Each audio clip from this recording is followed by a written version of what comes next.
Middle east में इस वक्त संघर्ष अपने चरम पर है, लेकिन गाजा में तकरीबन 2 साल से जो अमानवीय हालात बने हुए हैं उसे लेकर देश की सियासत भी गरमाई हुई है। दरअसल कांग्रेस ने इस मामले पर सरकार के रुख को लेकर बीजेपी पर निशाना साधा है। दरअसल शनिवार को कांग्रेस ने दावा किया कि गाजा में युद्ध विराम की मांग वाले संयुक्त राष्ट्र के मसौदा प्रस्ताव पर मतदान से भारत सरकार की दूरी बनाना नैतिक रूप से कायरतापूर्ण कृत्य है। कांग्रेस ने कहा कि युद्ध विराम के लिए वोट देने से डरने वाली सरकार भारत या दुनिया को नैतिक दिशा तथा नेतृत्व देने के लायक नहीं है।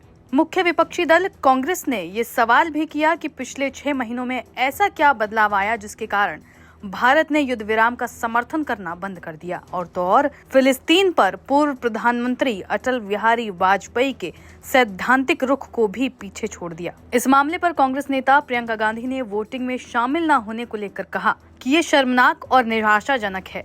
हमारी सरकार ने गाजा में नागरिकों की सुरक्षा और कानूनी तथा मानवीय दायित्वों को पूरा करने के लिए संयुक्त राष्ट्र के प्रस्ताव पर विचार न करने का फैसला किया है।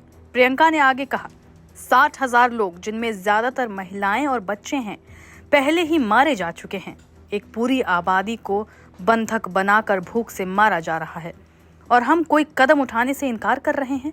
वास्तव में हम न केवल नेतन्याहू द्वारा पूरे देश को नष्ट किए जाने पर चुप खड़े हैं, बल्कि हम उनकी सरकार द्वारा ईरान पर हमला किए जाने और उसकी संप्रभुता का घोर उल्लंघन करते हुए उसके नेतृत्व की हत्या किए जाने की खुशी मना रहे हैं।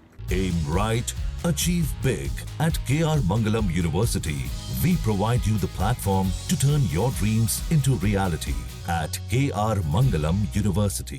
सभी अंतर्राष्ट्रीय मानदंडों का पूरी तरह उल्लंघन कर रहे हैं। प्रियंका गांधी ने आगे कहा, हम एक राष्ट्र के रूप में अपने संवैधानिक सिद्धांतों और अपने स्वतंत्रता संग्राम के मूल्यों को कैसे त्याग सकते हैं, जिसने शांति और मानवता पर आधारित अंतर्राष्ट्रीय क्षेत्र का मार्ग प्रशस्त किया। इसका कोई औचित्य नहीं है। सच्चा वैश्विक नेतृत्व न्याय की रक्षा करने के साहस की मांग करता है। भारत ने अतीत में ये साहस हमेशा दिखाया है। एक ऐसे विश्व में जो तेजी से विभाजनकारी होता जा रहा है, हमें मानवता के लिए अपनी आवाज दोबारा उठानी होगी और सत्य अहिंसा के लिए निडरता से खड़े होना होगा। I have said what I think many times about Gaza. I believe that what is happening there is very wrong on a humanitarian level, on every level. And I have said it again and again. Priyanka Gandhi के अलावा कांग्रेस के महासचिव केसी वेणुगोपाल ने x पर post करते हुए लिखा है, भारत हमेशा शांति, न्याय और मानवीय सम्मान के लिए खड़ा रहा, लेकिन आज भारत दक्षिण एशिया, ब्रिक्स और SCO में गाजा में युद्ध विराम की मांग करने वाले प्रस्ताव से दूरी बनाने वाला एकमात्र देश है। उन्होंने सवाल किया कि क्या भारत युद्ध के खिलाफ, नरसंहार के खिलाफ और न्याय के लिए अपने सैद्धांतिक रुख से पीछे हट गया है।